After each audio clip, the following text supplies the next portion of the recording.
Welcome to our first international speaker who will introduce an international speaker. Derek Arden, take it away. Thanks, Patricia. Good morning, Breakfast Clubbers.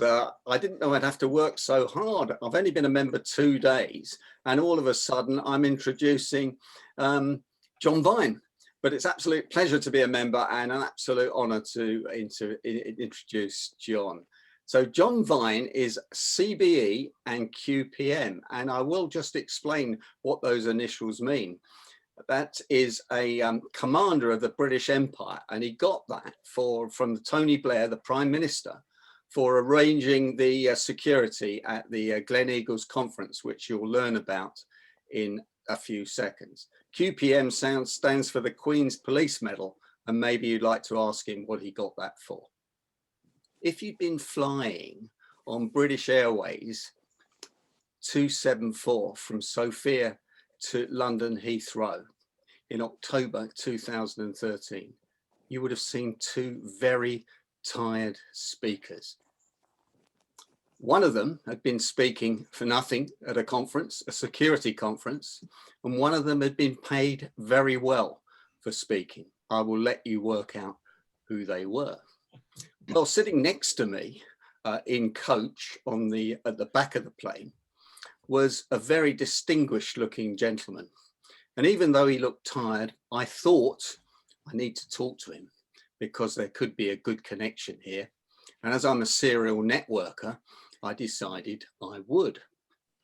However, he didn't really want to talk to me, but I pursued him.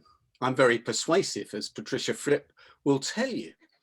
And in the end, he gave in, and he might tell you about that. I had to use one of my win-win books to butter him up.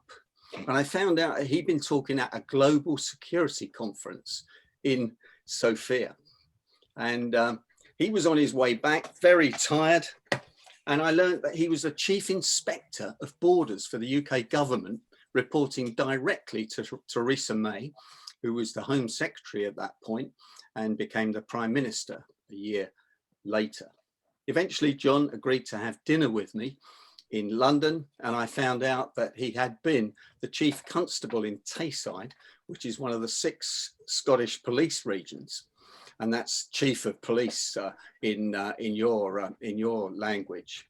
And he'd arranged the G8 conference at the Gleneagles Hotel with 12,000 police officers on the security. And you probably have watched some golf maybe at Gleneagles. It's one of the golf courses that's not owned by Donald Trump in Scotland, and he will tell you all about that. John's been a friend of mine since I persuaded him to talk to me on that British Airways flight, and he's now a law enforcement consultant working for IBM and a number of other large companies. Let me introduce to you my friend, John Vine. Thank you, Derek, and delighted to see you again. I mean, that is an accurate story about how we met. I just thought this guy was a pain, really. He sat next to me, and I was doing my best to try and avoid, any sort of contact. But I thought at the end of the day, he might be slightly unstable, and it might be in my interest to just humour him and see where the conversation went. So we became great friends, and Derek's a very distinguished speaker and a very able presenter. And I'd also like to say, Patricia, you're looking delightful this evening.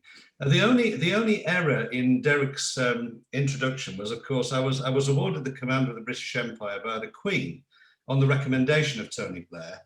And the way you're dressed today, Patricia, reminds me of the last time I met the Queen. I think she was wearing a similar hat. But there we are. There the compliments over. What I'd like to do today is to talk to you about, I've called it big event leadership. I mean, we're all leaders, and I'm delighted to be invited to this very distinguished breakfast club and listening to your biographies, listening to your backgrounds. You're all leaders in your own right, many of you business leaders and in very many other walks of life. But when you're faced with an enormous event, I think there are some particular qualities that you need to display. And I'm going to tell you a story really about big event leadership in the context of the G8 Summit at Gleneagles. Personal to me, a lot of this, but I think it has resonance and it has relevance elsewhere. So there I am in 2003, I'm minding my own business, running my own police force in Scotland. You'll have gathered by now that I'm not Scottish. And so I was the first Englishman to be appointed as a chief police officer in Scotland in living memory. And so I had quite a lot on my plate to establish credibility amongst the Scots. For those of you who haven't spotted yet, I'm wearing a tartan tie. This is the G8 tartan that was created for this event, and I'll talk a little bit more about that later. So I'm summoned down to the Foreign and Commonwealth Office in London for a meeting with a very senior civil servant. And when I arrived, I was told that the World Leaders Summit in 2005 was going to be on my patch, and it was going to take place at Gleneagles Hotel. And I had 2 years to plan and deliver it. And if it didn't go well, there would be an inquiry. And I was told that twice, as if on the first occasion, I'd actually either not listened or not heard. And this was quite an interesting meeting, because sat around the table were the Metropolitan Police, who of course police London. And I discovered as the meeting progressed that this was the second meeting about this event, but the first I was invited to. Because on the first occasion, the Foreign and Commonwealth Office had summoned the Metropolitan Police to the meeting and said, well, you're the police, we're going to have this event in Scotland, let's get on and organise it. Okay. And they very diplomatically pointed out that they weren't the police for Scotland, and they would have to actually invite the chief police officer in command of the area where the event was taking place. Can I have the next slide, please? So there's George Bush, by the way, in front of the venue at Gleneagles. This is Gleneagles Hotel. And I just explain a little bit about the sort of thinking around World Leaders Summits. They attract a lot of anarchist protests. And the anarchists and people who are anti-capitalists want to get to these events, they want to disrupt them, they want to breach the security cordon. And there'd been a pattern of them being held in cities. And so in 2001, in Genoa, in Italy, the protesters broke out away from the police cordon, created mayhem in the city, millions and millions of euros of damage in the city. And it resulted as well in one of the protesters being shot dead by the police. And at the time I was told in 2003 this was going to happen at Gleneagles, the Italians were still pursuing the police chief for either murder or manslaughter charges as a result of that protester's death. So it was clear to me that this was, going to be a serious event. But from that point, from 2002 onwards, the powers that be decided that World Leaders Summit should be in remote locations. And so the following year, when it was in Canada, it was at a place called Kananaskis, which apparently is a ski resort in the Rocky Mountains, or, well, it may not be the Rocky Mountains. Perhaps my geography is not, it's not terribly good, but it's up in a remote part of Canada. And from then on, they've always been in what the authorities have considered to be remote locations. But at the same time, the whole idea of the World Leaders Summit is that it's a cozy event. That the idea is that world leaders can get away from the day-to-day. They don't wear ties. They wear suits, shirts, no ties. And they actually just have a lot of informal conversations and bilaterals together at the event. And so within the actual cordon, the security cordon, that's the sort of atmosphere that the world leaders like to do business, and in a remote location. So here we have Gleneagles Hotel on the left. For those of you who've perhaps who are keen golfers, You know, it's a golf hotel. It was privatized when Margaret Thatcher came to power. It was actually a railway hotel. It was owned by the railway industry and was a bit down at heel. And the first privatization that Thatcher launched were railway hotels. She privatized this in 1981, and it's taken off ever since. And on the right-hand side, you can see where its location is. And right at the bottom of the picture, you can see the A9, which is a main arterial route running south to north, north to south through Scotland. So in Westminster, this is a remote location, but in Scotland, it's not a remote location, and it's very easy to get to. And it would be very easy for anti-capitalist protesters to get to. So one of the first decisions that I had to make was about how to protect this. At the time, I didn't have a budget. I had no strategy. We were working on the strategy, but there were two key issues that we had to decide very quickly. And sometimes in these situations, you just have to get on and make some key decisions. One was about how we were going to protect it, what we were going to put around this place, what was it going to look like? And the original idea was we'd have sort of like an enormous fence, such as you might find at a pop concert, a pop event, to stop people who haven't got tickets getting in, maybe 15, 20 foot high all the way around. But immediately, of course, the politics got in the way. I had this conversation with the Prime Minister's entourage. They didn't want to have the World Leaders Summit in what looked like a maximum security prison. And so the perception was that was all important. And so we had to compromise on the external security in order to manage the politics of it. And have something which was a physical barrier, but which allowed us to respond as the police to whatever might be happening at any particular point at the perimeter. And I'll come back to that later.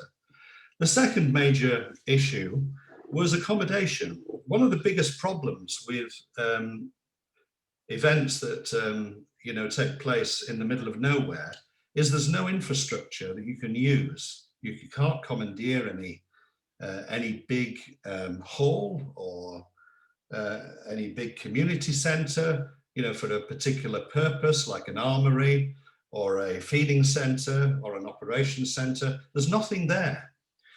And one of the biggest problems we were going to have was with the anarchists trying to find places to stay near the venue. We didn't want that to happen.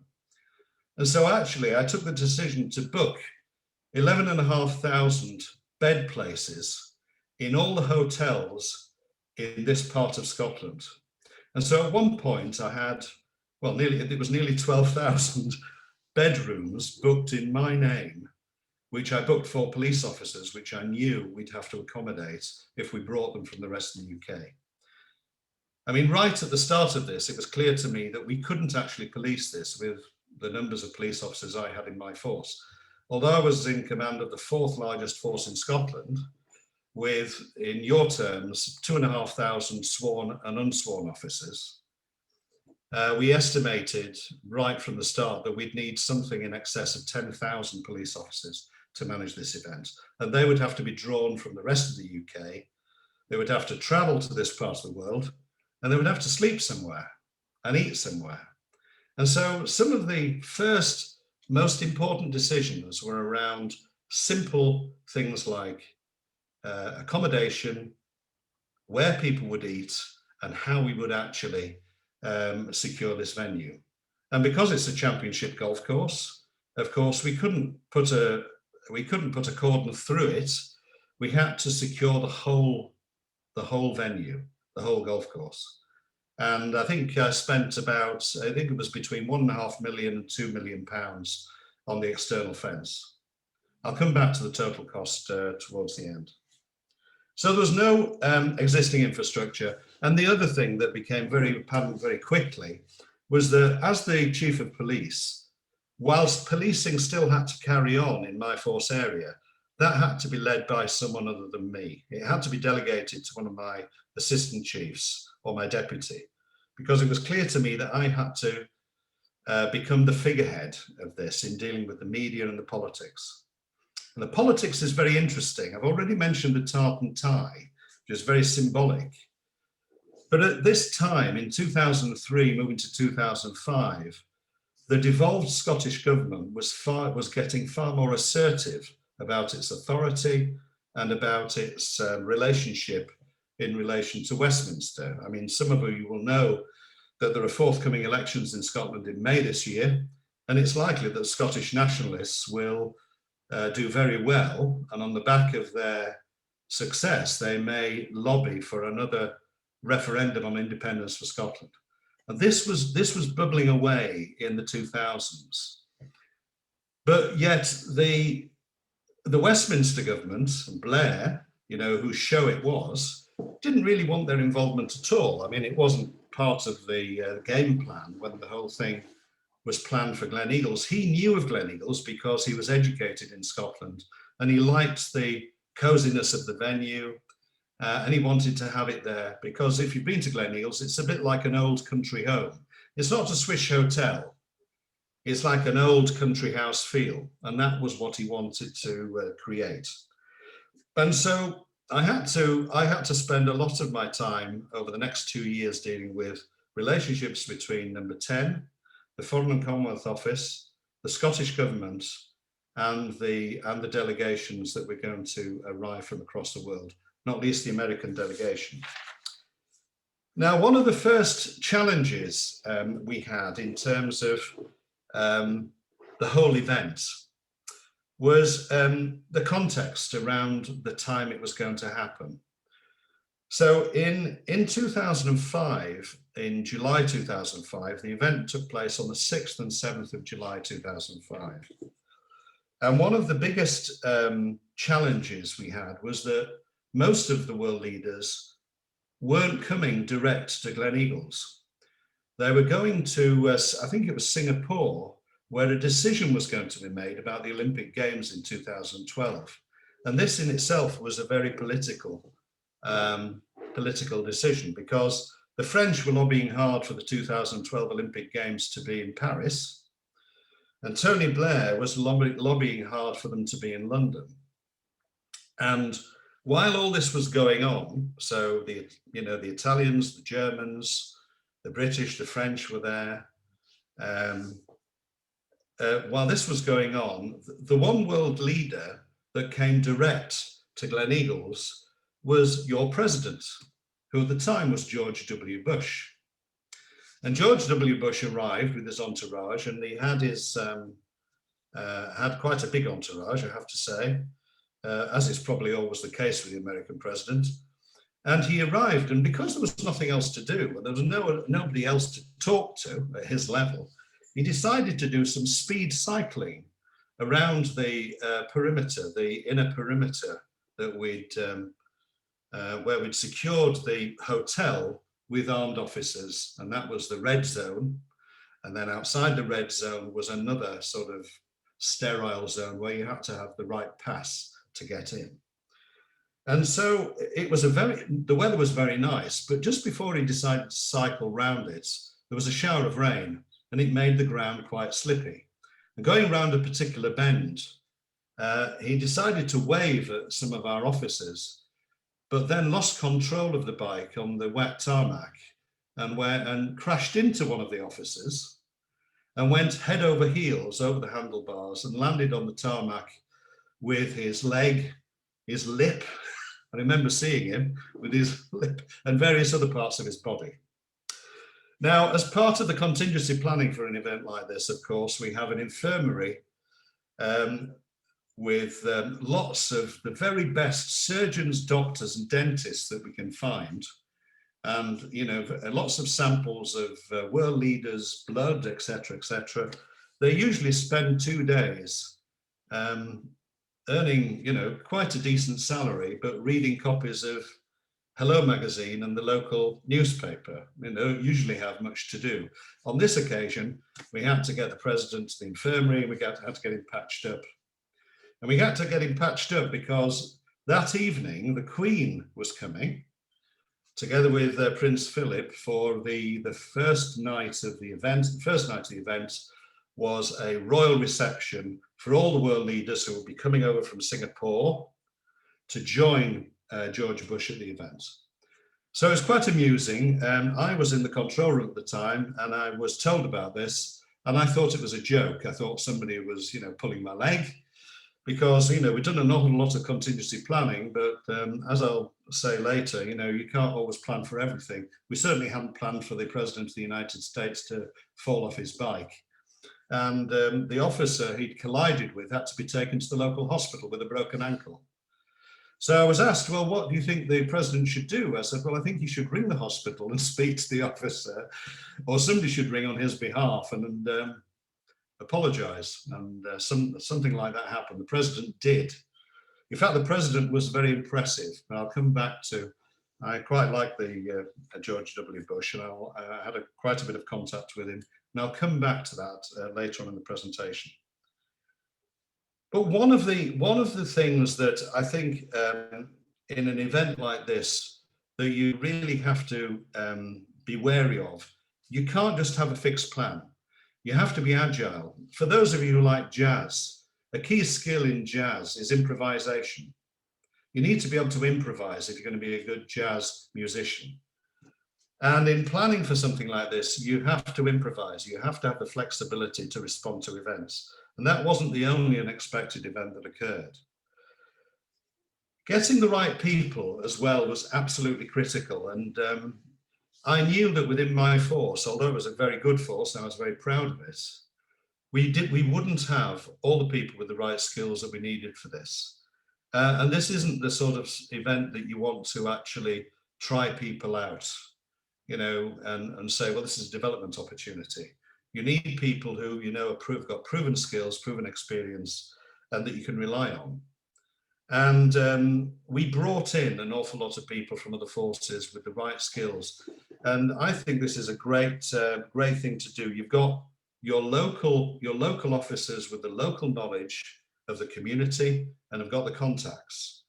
But I brought in officers from other forces who had specific skills in certain areas and attached them to those officers as like an aide-de-camp. So I know there's at least one ex-military member of your club, but who will understand this concept. The concept of a staff officer or an aide-de-camp, somebody with some skills who can advise the commander, what the best course of action might be in a particular circumstance. And we use this to great effect to try and build the capacity we needed. Could I go to the next slide, please, Tony? I think it's Tony that's managing this.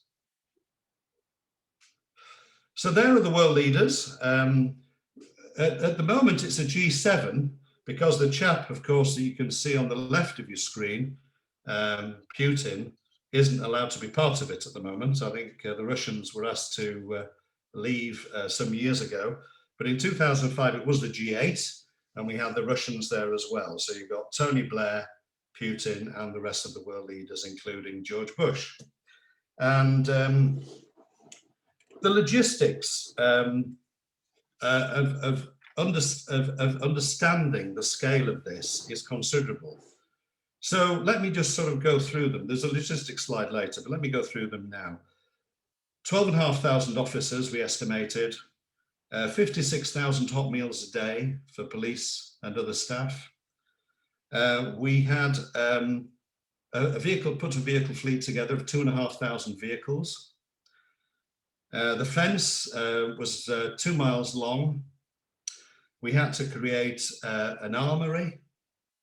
We had to create an enormous media center for the world's media, an operations center, and we had to find a whole range of specialist skills from across the UK police service. Officers with specialist search skills, specialist firearm skills. And some of the challenges in terms of planning were really quite tricky. I mean, one of the things that had occurred at that time across the world is that there'd been a number of white powder incidents. There'd been one in the House of Commons where somebody in the public gallery in the House of Commons had thrown a bag of flour into the chamber of the House of Commons, and obviously the session was suspended because there was a concern about ricin. I think there'd been a ricin attack in Japan. They were concerned about chemical or biological weapons being used in terrorism. And one of the biggest, one of the insurmountable challenges at the end of the day that we had to consider was the possibility of somebody flying over the venue, even though we had a no-fly zone in place. Somebody, for example, with a hang glider launching off from the hills around Gleneagles, circling over the venue and dropping white powder on the venue. And the challenge was, well, how do we deal with that? Well, I turned to the military and said, well, you're the military, can't you shoot it down if it happens? No, we're not doing that. It's nothing to do with us. It's a police matter. And so, you know, we were left with the option, really, of a sniper taking a shot at the pilot. That was about the only thing that we could think we could do in those circumstances. There was also a political decision by Tony Blair to make this much bigger than a G8, and that was another factor which meant that we had to improvise in our plans. So he decided that he wanted a theme of the event to be making poverty history in Africa. I don't know whether you remember that. So on the back of this this thrust to eradicate poverty in Africa, he invited all the African leaders of note, and he also invited all the BRIC economy leaders. So he invited, you know, the president of Brazil, China, India, and so it went on, South Africa.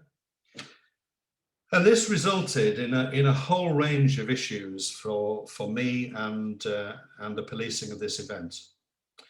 For example, we'd identified Edinburgh Airport as the airport at which they all arrived. But with so many world leaders arriving at the event, what you find is there's protocols around these events. So the airplanes have to be parked in a way which allows the most senior world leader to arrive last at the event under normal circumstances, the most senior serving world leader. And when all the planes are parked, they can't be parked in a way which blocks in another plane. So all the leaders want their plane to be available to cruise from the parking area onto the runway and take off at any time. And so as a result of that decision, that political decision, we found that the accommodation at Edinburgh Airport wasn't sufficient. And so we had to change the airport to Prestwick Airport in a different part of Scotland altogether.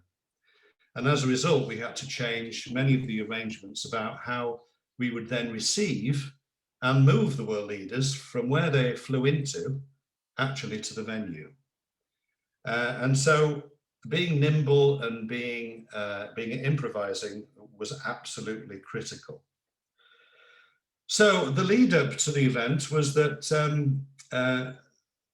Tony Blair prevailed in Singapore, and the Olympic bid went to London for 2012. But when he arrived, he was extremely ecstatic and pleased about that. We were just concerned that the French leader would arrive as well, because of course they were disappointed in that decision. But they all did, and we had a very good first night event with hosted by the Queen. Okay, next slide, please.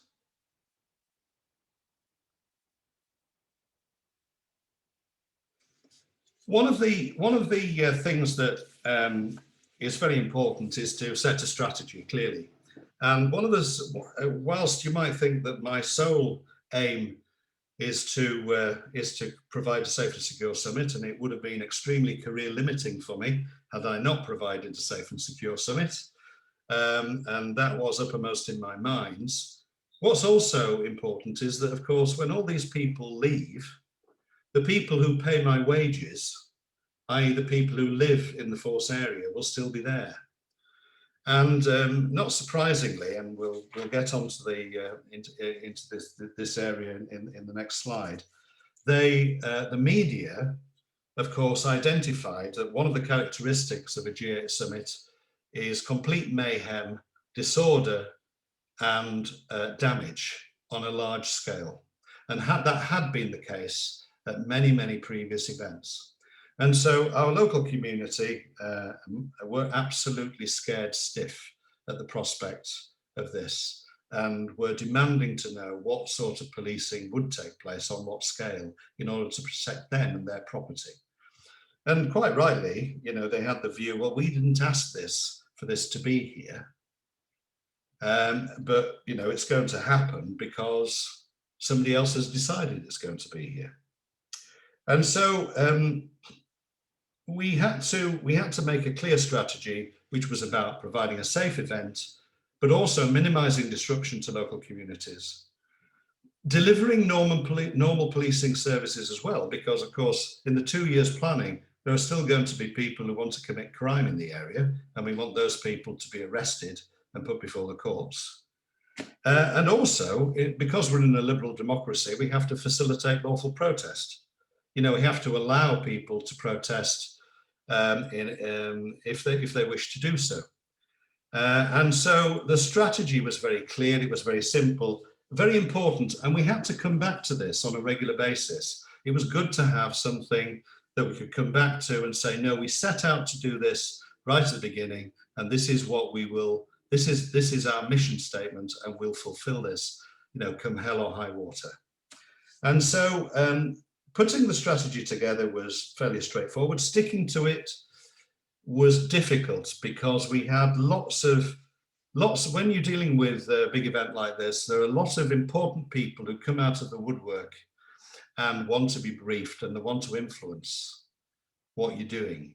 And I saw my job primarily as dealing with them and leaving the staff they had to actually carry out the plan, to stop the plan being interrupted or altered because somebody thought they were important enough to alter it or to have an influence on it. And we had some interesting meetings. I mean, I met the Scottish government on a regular basis.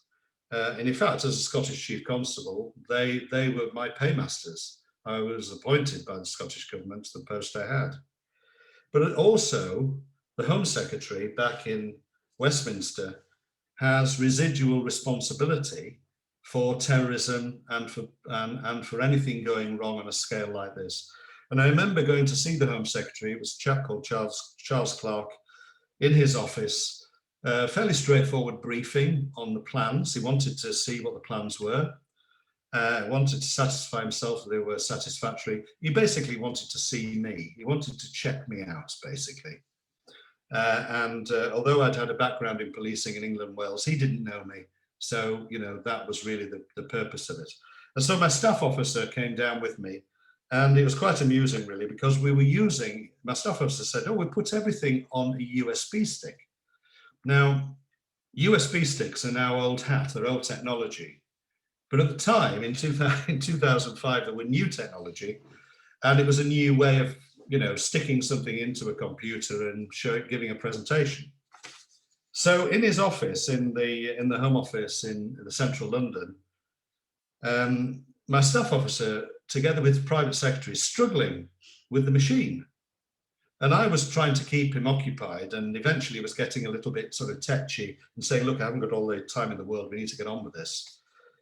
But what they couldn't do was get the USB stick in the slot in his machine, because somebody, believe it or not, had put a metal band around his computer and fixed it to the wall, so nobody could steal it. And what they'd done is they'd fixed it so close to the wall that nobody could get the USB stick in the slot. And it was quite tense. It wasn't funny. It wasn't a funny moment. But actually, we had to huddle around the laptop on his desk and look at the presentation which wasn't really a very professional start. But again, you know, these things happen and you have to manage them. Can I have the next slide, please? So here we are, the community in fear. Yeah. So on the left-hand side is the sort of typical headline, you know, that was being published in the British press. G8 rioters make plans to rampage at Gleneagles, together with a nice young man wearing his, I don't know, whatever he's wearing. And of course, we knew that what happens with these events is that the other side, they plan meticulously as well. Despite being called anarchists and anti-capitalists, they're very well organized. And they'd been to Gleneagles, because when you're buying out an event for, say, a World Leaders Summit, the government will only buy it out for, say, 2 weeks before the event happens. And before that time, of course, anybody can go and play golf there. And we knew that, well, perhaps not the chap that's portrayed in the picture on the left-hand side, but people who had sympathies had actually been there and had been playing golf. And they'd posed for photographs on the greens and at Gleneagles railway station. They were planning their events. And so the community were rightly concerned. What we did is we tried to placate the community as much as possible, and that was done with lots of meetings. That was done by lots of personal presentations by me. I mean, they didn't believe me. They didn't believe there would be a massive police presence there. They were very concerned right up until the event took place. But one of the best things we did is we appointed the chap on the right-hand side, who was called Fraser White. And Fraser was a long-serving cop, and we made him the community liaison officer for the local community. I think he had a colleague as well, but he was the main man. And he did an absolutely fantastic job. Talk about a cost-effective move. You know, we appointed him, said, look, this is your remit now. Your remit is to, you know, provide a sense of that we care for this community, that we're going to be there for them. We're going to have the resources to deal with this. And he was a fantastic asset. And we turned him into, we did all sorts with him to try and make the community less fearful. Because the Prime Minister had announced that Make Poverty History was going to be one of his themes, quite a number of pop stars jumped on the back of that. Bono, I think, was very vocal. Bob Geldof was also, you know, very interested in the whole thing and did a lot of work, had been doing a lot of charity work in Africa. And the community wanted to actually contribute to this. So on one particular occasion, we had Fraser White on his bike collect a petition from the community, cycle. We filmed him, we had the media there, we filmed him cycling out of the village. And then we put him on a train to London with the bike. And then we had him transported to Whitehall. Then he got out, I think probably in a van, if he had a bike with him. He got out of the transport, jumped on his bike, and we had him cycling into Downing Street, knocking on the door of number 10, of course, and the door was opened by Tony Blair. And he actually handed over the petition from the community around making poverty history. So, you know, there are lots of symbols, you know, when you're dealing with this sort of event, using symbolism and actually thinking of innovative ways in which you can weave in the law enforcement part of things into what else is going on, being seen to connect with what's happening in a broader sense, I think was a key to success. Next slide, please. So this gives you a sense of some of the images. I talked about the fence right at the beginning. Well, actually, the second image on the left is what we ended up with, and it doesn't look like much. It's the sort of fence you would find around a building site, except it's very deep. So you could climb onto it, but it's very difficult to get through. And what we built behind it was an internal roadway around the golf course. And then we had watchtowers, which you can see on the left-hand side, at points around the venue with spotters, so we could see where people were at any one time. So the strategy relied on the external perimeter, on getting officers to a point at which where we could see the external perimeter was going to be breached. And it worked really well. And it didn't look too obtrusive. It was a big issue for me, was this, because had Tony Blair had an invasion of anti-capitalist protesters into his venue, then I would have been responsible. And so, meeting the political need to have something unobtrusive meant that I was taking a risk, really, with the security of the event. But sometimes when you're in leadership positions, you have to make a judgment call about how you manage the various priorities. And you can't always go for, risk avoidance. You have to go for risk management. And so, in my view, I documented this. It was a risk-managed approach to security. One of the biggest threats to security at big events as well, in my view, is that officers get bored. So when you get lots of officers together and they're hanging around for 2 or 3 days at an event, and they're supposed to be checking people's passes and checking who people are, one of the things that happens to human beings is they get bored. And if they're bored, they don't do their job properly. And one of the ways in which I thought that we could manage that is by providing the best possible catering that we could afford. And so even though we tendered for a catering contract to provide 56,000 hot meals a day, unusually, we went for the most expensive. And it was the Metropolitan Police catering outfit. And they're very good, actually. I mean, they're used to, putting up mobile canteens all over London, if there's a riot or something like that. And we transported the whole operation from London to Scotland. And this is, this venue is about 40 miles north of Edinburgh. So it's not just into Scotland. And they were absolutely fantastic. We had lots of ladies who were Londoners who'd never seen Scotland, but certainly never seen scenery like this. And they were fascinated at the prospect of going. But the food was absolutely fantastic, and the cops could go and eat as much as they wanted at any time of the day. And it was a great morale booster to keep people motivated and keep them on their toes. One of the other challenges was the briefing. You could see on the right-hand side is that Scots law is different from English law. It's a different legal system altogether.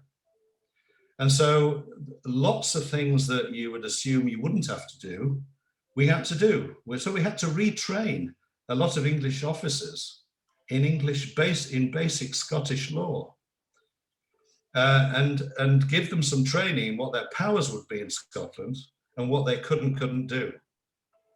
Which was, so we produced a book. We produced a book on Scots law that we gave them each as a sort of a memento, but also as a guide to telling them what to do. Again, we had to improvise. And one of the other things that people don't realize, okay, we have an event at Gleneagles, but there were 2 other events we had to secure.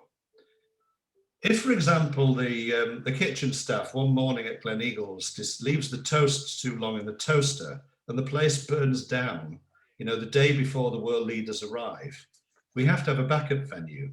And so we had to identify and secure a backup venue. And in addition, the partners of world leaders have their own program.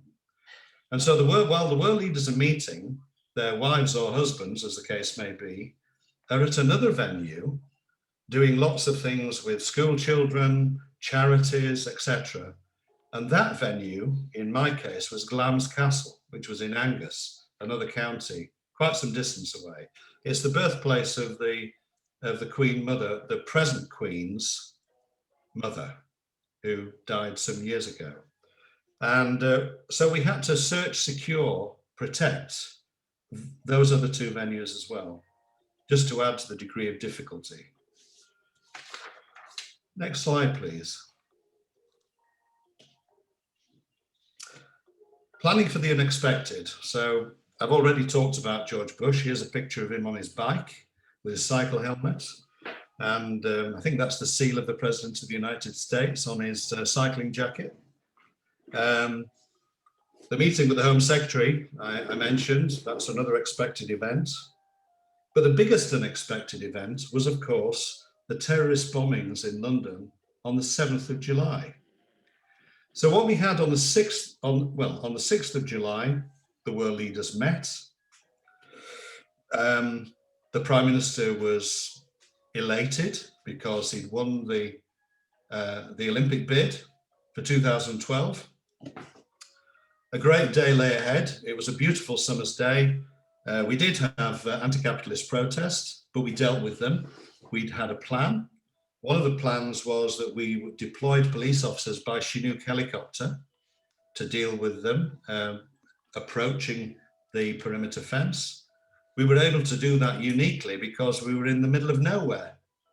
It was great. It was a great terrain for moving people by helicopter. You wouldn't be able to do it anywhere else. You certainly wouldn't be able to do it if the G8 was in a city somewhere. We'd done that, and we'd managed the events. And then there was the evening of the 6th, where all the world leaders got together. Everything was going really well. I was in the operations room at 9 o'clock on the morning of the 7th, and there was something came in which said, oh, there's been an explosion in London on the Underground. And when we inquired about it, word was that it was something electrical, nothing to worry about. And then about a quarter of an hour later, there was another explosion. There were 2 other explosions on the Underground, and there was also this explosion, which you can see on your left, on the London bus. And we knew at that time we had a real problem on our hands. We had a terrorist attack. We didn't know at that time that it was connected with the event that we were managing, but we just locked down the whole event. We just locked down the whole event just to find out what was happening.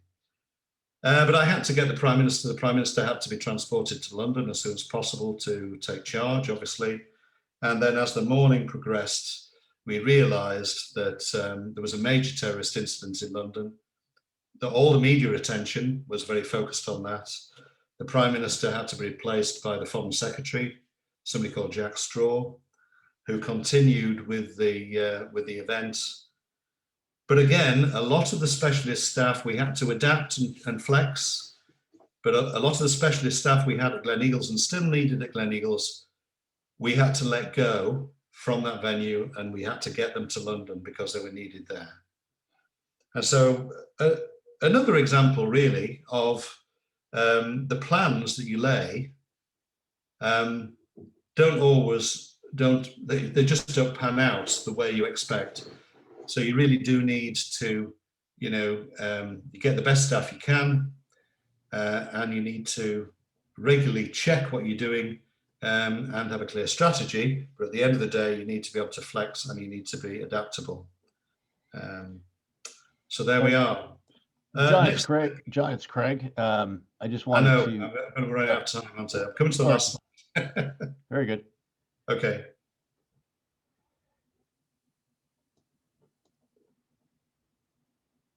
Next slide.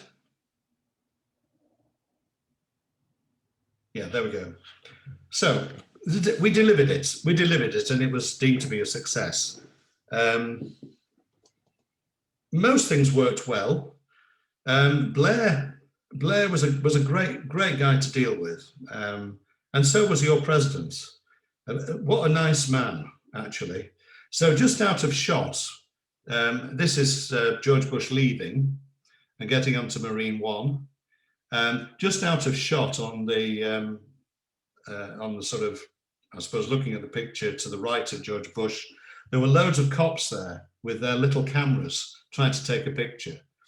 And after he'd shaken my hand, he went over to see them, and he posed for photographs with them.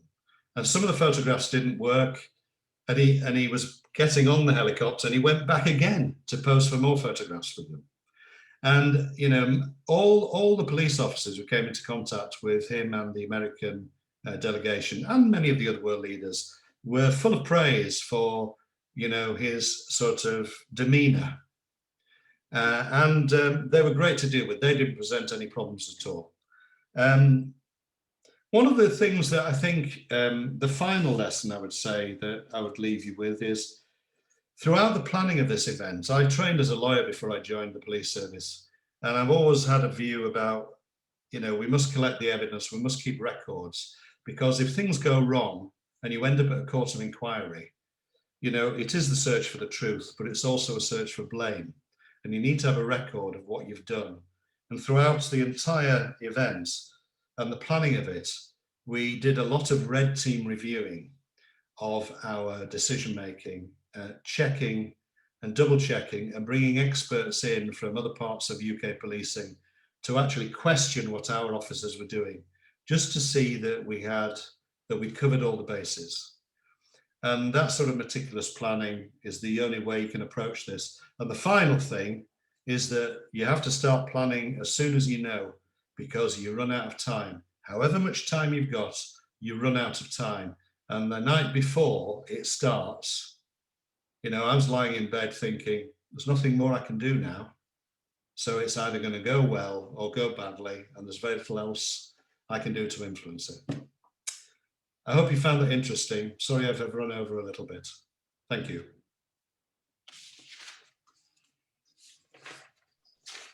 John, that was accepting great. questions? Yes, happy to take questions. Happy to. I would be fascinated to get your take on this. I would wager that you watched the unprecedented tragic events in our capital last month with your professional eye, and the Capitol Hill police chief was fired, and the sergeant at arms in the House and the Senate stepped down. How the hell could that have happened in our capital? What is your take on that, sir? Well, look, you know, it's easy to be critical but I wasn't there and I don't know the circumstances. But on the face of it, you obviously didn't have enough manpower there to actually resist, you know, whoever was there who wanted to breach the security cordon. And it must, in my world, it must be an intelligence failure, surely. It must be an intelligence failure. If there's a demonstration there and there's a threat to a key building like the Capitol building, you would expect the Capitol Police to liaise with other forces there in terms of sharing intelligence about the likelihood of something happening, and then acting on that intelligence, we'd expect them to get the manpower they need to protect the building. And I just thought the Capitol Police looked to me as though they were completely outgunned. They did their best, but I mean, they just didn't have the staff there, it struck me, to protect the building. But that's just the way it looked. I mean, you know, I don't know the detail, but you know, I don't know. Well, I do know a little bit about the American policing system. I know there are lots of forces, but it needs coordination, sharing of intelligence, and then you need the staff to do the job. I couldn't have protected Gleneagles, you know, with the staff I had in my force alone, and I didn't try. I brought people in, and we have a mutual aid arrangement in the UK where I can ask any other force, or when I was in a police chief, I could ask any other force for as many officers I wanted, and they'd say, yeah, it'll cost you X. I said, fine, just put it on the bill, send them. Whether you have that system in the US or not, I don't know. Patricia? Who pays for all this? Right, it was £72 million, by the way, for the whole event, which I thought was a pretty good deal. But it was jointly paid for by the British government, and some of it was paid for by the Scottish government. And but at the beginning, there was no clarity about the budget. So a lot of those early decisions that I told you about accommodation, I actually made those decisions on the basis that the money would eventually be there. That was a bit of a risk, wasn't it?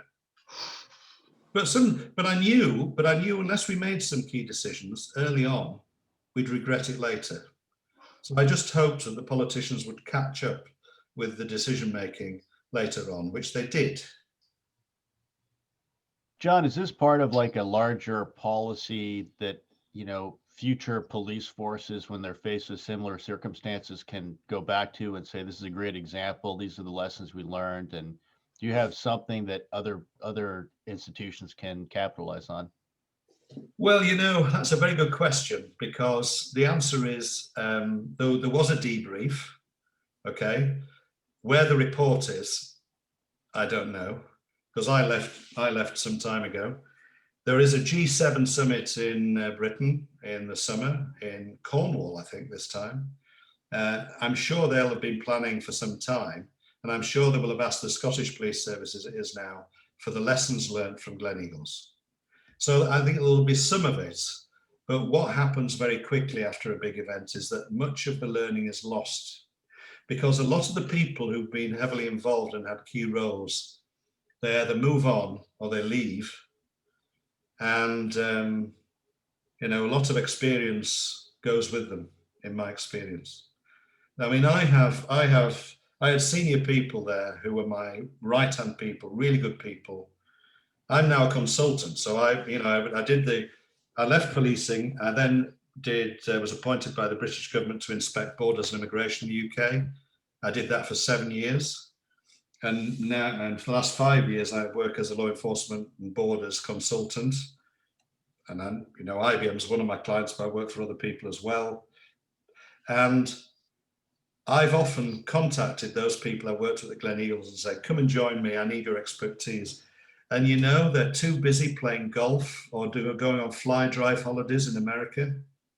They don't want to do any work anymore, And so the part of the problem is when you're in policing, it's probably the same, or other public sector, maybe the same in the US, you get quite a good pension, you get older, you have the mindset, you develop the mindset, well, I want to just relax, enjoy my pension, I'm looking at a chap with a wonderful big boat behind him. I'm sorry, I don't know his name. Don't know your name. Wonderful big boat behind him. If I had a lovely boat like that I could jump on, I'd probably say I'd pack in consultancy and I'd just enjoy retirement. That's great. Patricia and Joel? I don't know if you're allowed to tell us of any of your interesting situations when you're in charge of borders and immigration. Well, my role was I inspected everything to do with how we issued visas overseas, airports, security, managed migration, including asylum seekers and refugees. I created an inspectorate, and my job was to look at the efficiency and effectiveness and then to report to Parliament. I reported to 3 Home Secretaries and to Parliament over 7 years. So I was generally quite critical of what I found. I was generally, most of my reports were in the media.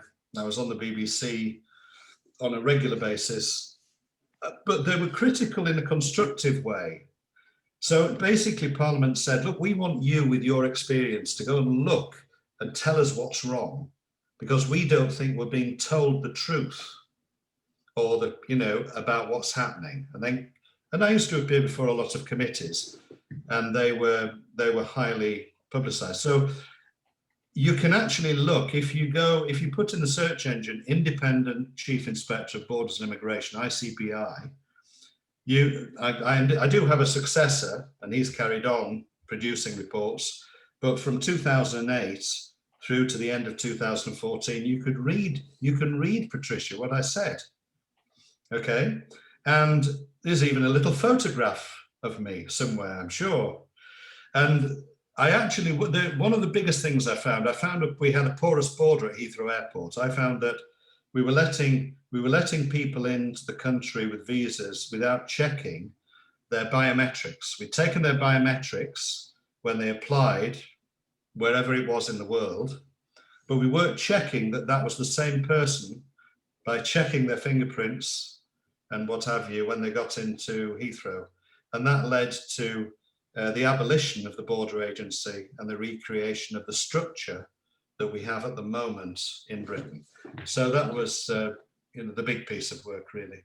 And that was an investigation commissioned by Theresa May. I had to go back to her and, you know, give her some bad news, really. But she was used to me giving her bad news, so I mean, you know. All right, Joel, and then Derek. Yes, good morning. Thank you for your presentation. I was just wondering. Oh, you're the guy with the boat. Yes, I'm the guy with the boat. Two questions, actually. The first,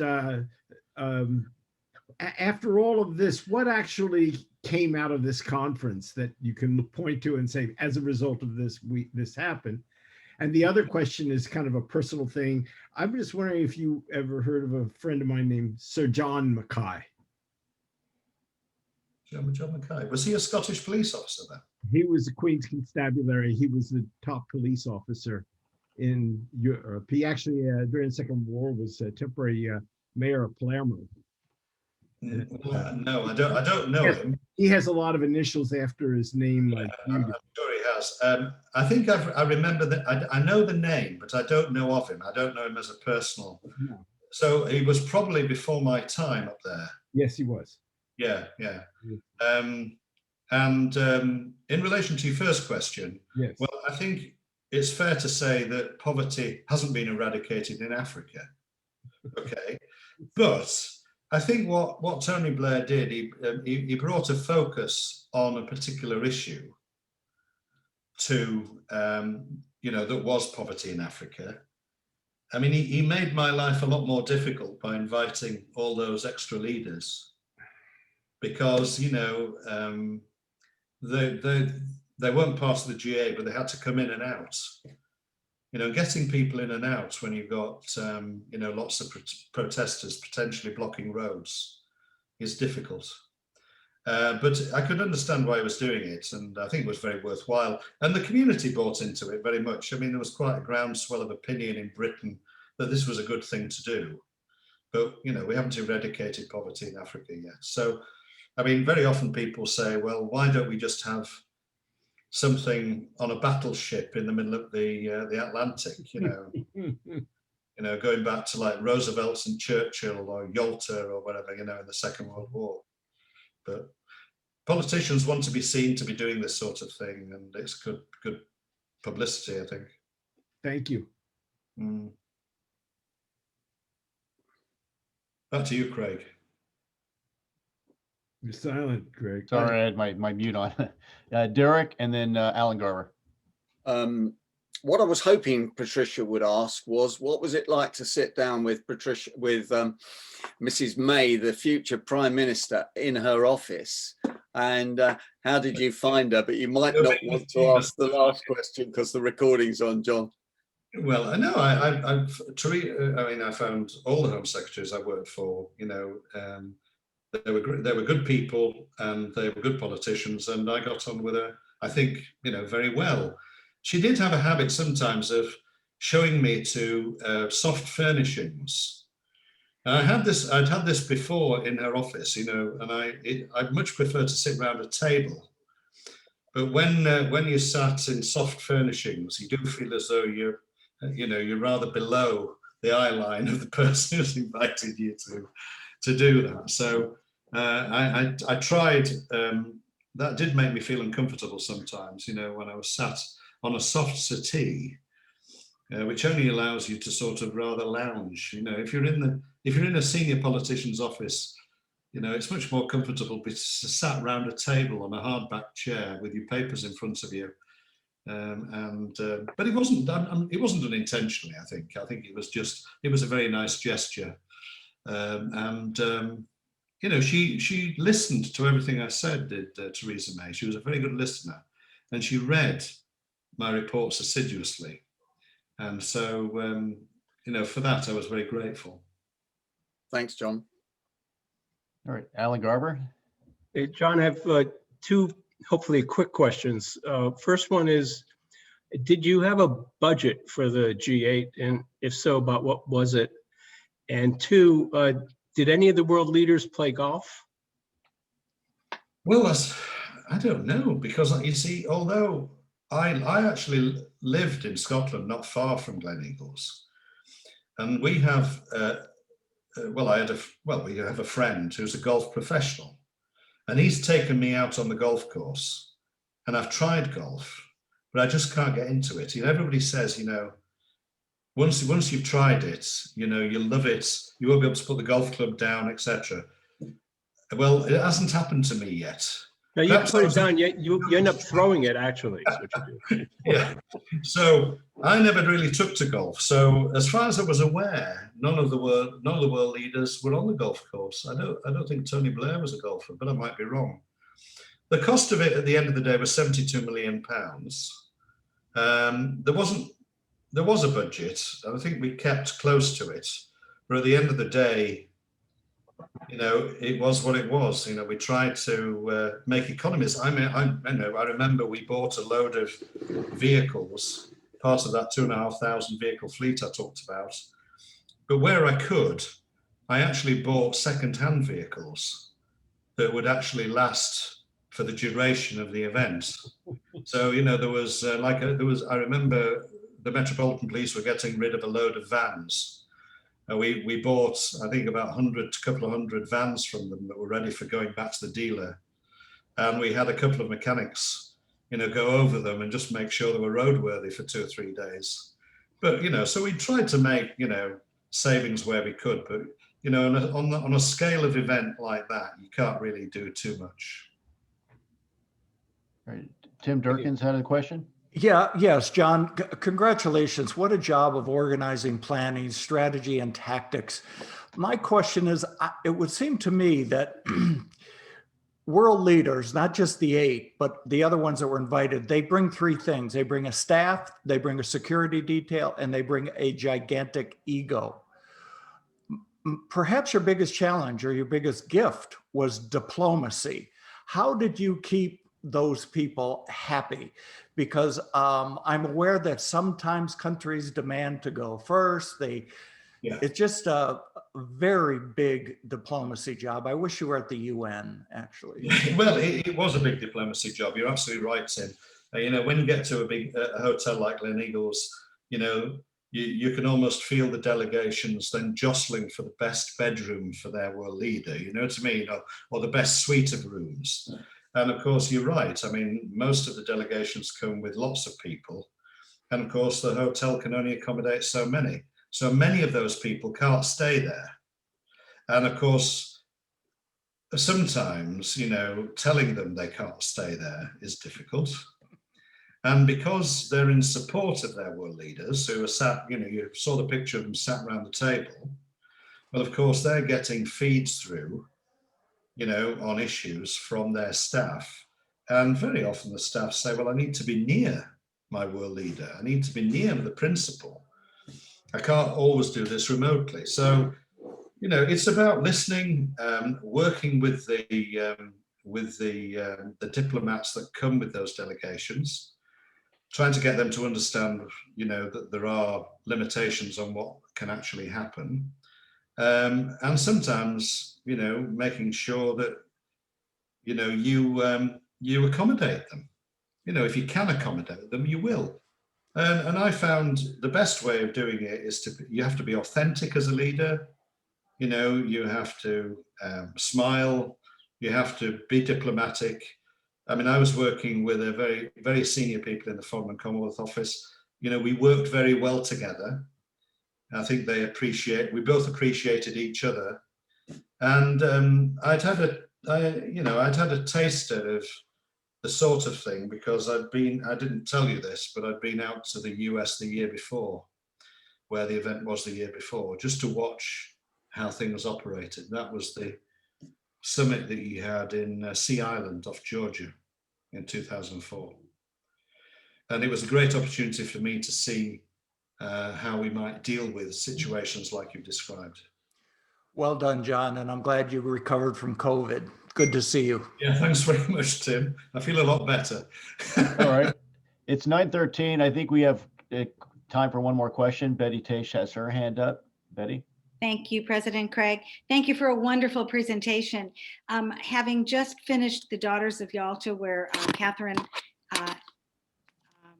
Harriman did the organization in Yalta for the 3 major leaders, and the logistics that she had to do with figuring out the personalities and what you were just addressing, who goes where and not hurting anybody's feelings.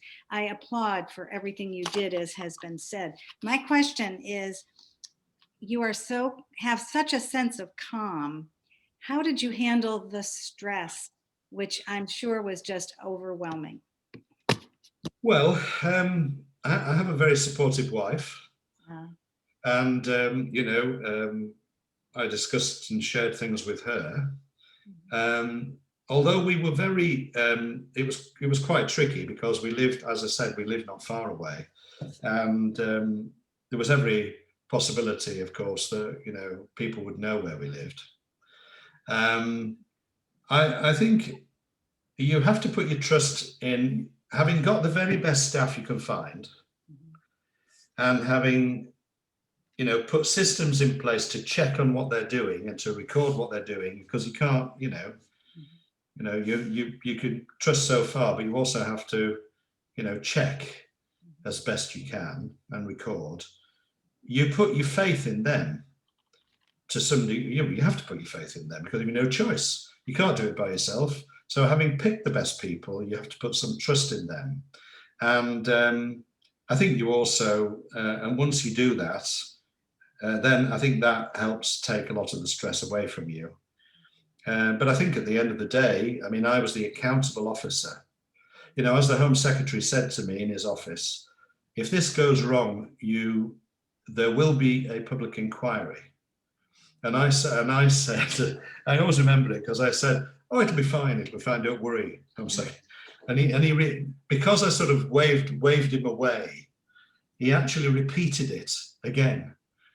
He said, no, I said, are you listening to me? He said, if it goes wrong, I'll have no choice but to initiate a public inquiry. And so he was basically saying, look, high stakes here. And so it's moments like that that bring it home to you that, you are the accountable person. If somebody doesn't do their job properly, it's you at the end of the day that has to grip the brass rail at the court of inquiry and explain yourself. Thank you. Thank you very much. Thanks, Betty. Thank you. Yeah. Well, John, I think we're at the end of our time, but thank you so much for, being with us today. Yeah, that was fascinating. It's been a pleasure. What a great bunch you are. Yeah, everyone's like giving the thumbs up. You're welcome to come back anytime, and we'd love a follow-up to this. You have a lot to share.